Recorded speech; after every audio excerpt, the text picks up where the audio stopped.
Well, the Chicago Blackhawks are under fire following reports the organization ignored a 2010 sexual assault allegation against former video coach Brad Aldrich. The Blackhawks commissioned an investigation from an independent law firm after an unidentified former Blackhawks player, John Doe, he's being called, named Aldrich in a lawsuit filed earlier this year. The report, which was released yesterday, found, quote, the Blackhawks' own sexual harassment policy, which required investigation of all reports of sexual harassment to be conducted promptly and thoroughly, was violated in the wake of that report. Blackhawks general manager Stan Bowman and senior director of hockey administration Al McIsaac announced their resignations. So, this is a major scandal in one of the major sports. Let's bring an NHL reporter for ESPN, Emily Kaplan, for more. Emily, this is such a sad story in so many ways. I've been a Blackhawks fan since the days of Bobby Hull, and it is shameful. According to this lawsuit, this alleged incident happened in May 2010 ahead of the Blackhawks' Stanley Cup win, a glorious year for them. And though John Doe, the complainant, came forward with his allegations, then several Blackhawk executives failed to report the incident because they, quote, did not want any negative publicity during the Stanley Cup finals. What do you make of this? How can this happen? And how is that a legitimate excuse? I mean, I personally don't think it's a legitimate excuse, but I think it's something that unfortunately can happen in a sport like hockey, where team is valued over everything. And the Stanley Cup is the ultimate prize for every player, every single team in this league. And unfortunately, it appeared that when the Blackhawks got that close, that clouded their morals and their judgment of the right thing to do. You know, the inaction at the hands of the Blackhawks, Emily, the executives who informed neither the NHL nor law enforcement of John Doe's allegation, it's had devastating effects. Not only did the report find Aldrich later made sexual advances toward others in the organization, including a Blackhawks intern, he was actually convicted in 2013 in Michigan of fourth-degree criminal sexual assault involving a student, and is now a registered sex offender. So whatever happened to just a simple background check? And are things going to change moving forward? Well, I would certainly hope so. And one thing I want to point out is that the NHL is the only of the 4 major North American professional men's leagues without a specific domestic violence policy. So when you have a case like this, it's just handled within the team until it rises to the league level. And then the league handles everything on a case-by-case basis. Again, as you said, the league was never made aware of this until recently.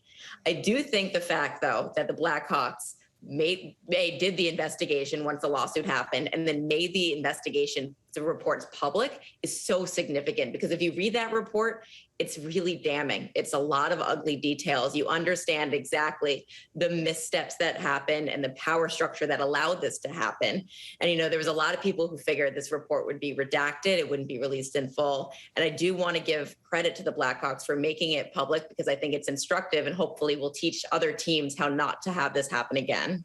And you mentioned the power structure, Emily. The head coach at the time, Joel Quenneville, denied that he knew about these allegations, saying he'd only heard of the accusations, quote, through the media. However, the report states otherwise. In response, Quenneville said he's meeting with NHL Commissioner Gary Bettman tomorrow, adding he's looking forward to continuing to contribute to the process.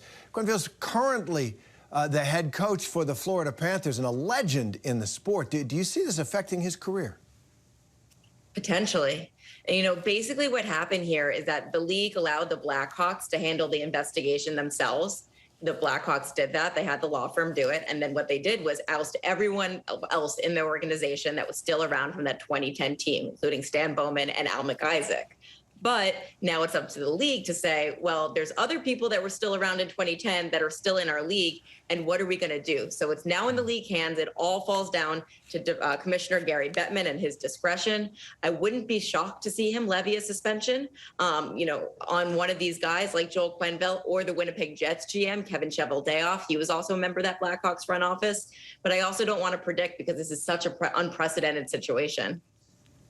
So the Blackhawks did release a statement, and it acknowledged the organization's failure to address the incident, saying, quote, that they deeply regret the harm caused to John Doe and the other individuals who were affected and the failure to promptly respond. John Doe responded in a statement as well through his attorney, saying he was, quote, grateful for the accountability shown by the Blackhawks. So, you know, would we even know about this if the report wasn't put out?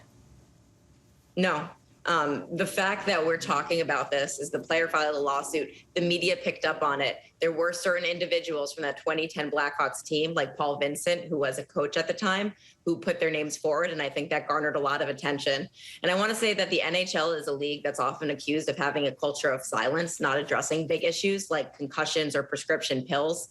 And so, again, the transparency of the report feels like a really big step forward for the league because, yes, the Blackhawks were forced to be in this position because of the media attention and the lawsuits came forward. At the same time, they saw it through and they did make it public. And we have more clarity on how exactly this happened and what happened. So maybe the healing can begin a little bit. Emily Kaplan, NHL reporter for ESPN. Thanks for lending your voice and your expertise to this conversation. Thank you. Hi, everyone. George Stephanopoulos here. Thanks for checking out the ABC News YouTube channel. If you'd like to get more videos, show highlights, and watch live event coverage, click on the right over here to subscribe to our channel. And don't forget to download the ABC News app for breaking news alerts. Thanks for watching.